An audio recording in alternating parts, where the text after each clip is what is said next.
بسم اللہ الرحمن الرحیم۔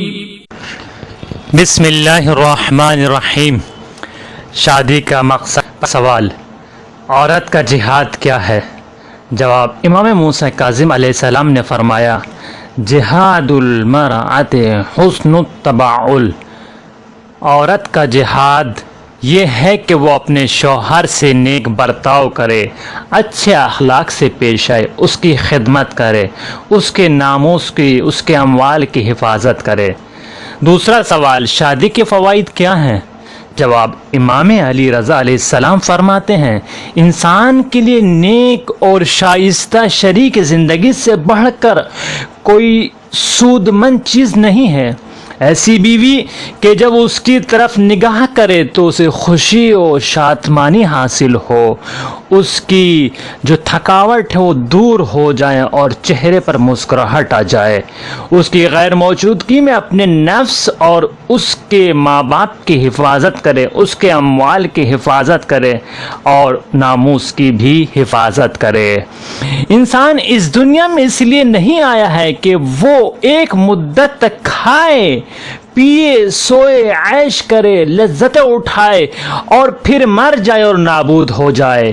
دو مومن انسان جو شادی کے ذریعے خاندان کی تشکیل دیتے ہیں، انس و محبت کے سائے میں سکون و اطمینان کے ساتھ اپنی جائز خواہشات سے بہرہ مند ہو سکتے ہیں، اور اسی طرح ناجائز تعلقات قائم کرنے، فساد و تباہی کے مراکز کا رخ کرنے نیز خاندانوں کو تباہ کر دینے والی شباشیوں کے شر سے محفوظ رہنے کے اسباب مہیا کیے جا سکتے ہیں۔ یہی شادی ہے جس کے ذریعے گناہوں کو ختم کیا جاتا ہے، جس کے ذریعے معاشرے میں، قوم و قبیلے میں فساد اور تباہی کو ختم کیا جاتا ہے۔ انسان شادی کے بعد اپنے خاندان میں، اپنے خانوادے میں، فیملی میں مشغول ہو جاتا ہے اور گناہوں سے دور ہوتا چلا جاتا ہے، چونکہ اس کے اوپر ذمہ داریاں آ جاتی ہیں اور ذمہ داریاں عائد ہو جاتی ہیں۔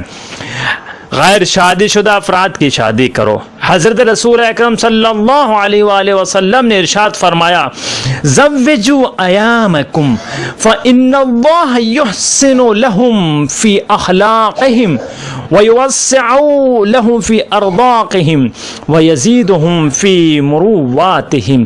حضرت نے ارشاد فرمایا، تم اپنے غیر شادی شدہ افراد کی شادی کرو، جن کی شادی نہ ہوئی ہو ان کی شادی کرو، کیونکہ خداوند عالم شادی کی وجہ سے ان کے خاندان کو، ان کے اخلاق کو سنوارتا ہے، ان کے رزق میں وسعت پیدا کرتا ہے اور مروت میں اضافہ کرتا ہے۔ دوسری حدیث میں حضرت نے ارشاد فرمایا، فقر و ناداری کا خوف، من ترک التزویج مخافۃ العیلہ فقد اساء الظن باللہ عز وجل، ان اللہ عز وجل یقول ان یکونوا فقراء یغنہم اللہ من فضلہ۔ حضرت نے ارشاد فرمایا، جو شخص فقر و ناداری کے خوف سے شادی نہیں کرتا ہے وہ خدا سے بدگمان ہے، کیونکہ خدا فرماتا ہے اگر وہ فقیر بھی ہوں گے تو خدا اپنے فضل و کرم سے انہیں مالدار بنا دے گا۔ انسان ارادہ کرے، انسان قدم بڑھائے، اگر اس کے ارادے مضبوط ہوں گے تو پہاڑوں کی چٹانوں کی طرح اس کے ارادے مضبوط ہو جائیں گے، تو خود بخود ان پہاڑوں میں راہیں ہموار ہو جائیں گی، اس کے لیے راستے بن جائیں گے اگر وہ ارادہ کرے گا اور قدم بڑھائے گا، تلاش و کوشش کرے گا۔ اسی لیے خدا نے کہا تم شادی کرو، تم اگر فقیر بھی ہو تو میں تمہیں مالدار بنا دوں گا، میں تمہاری غربت کو ختم کر دوں گا۔ اور عورت اچھی عادت کی مالک، نیک اور پارسا عورت کسی فقیر کے گھر میں بھی ہو تو اسے بادشاہ بنا دیتی ہے۔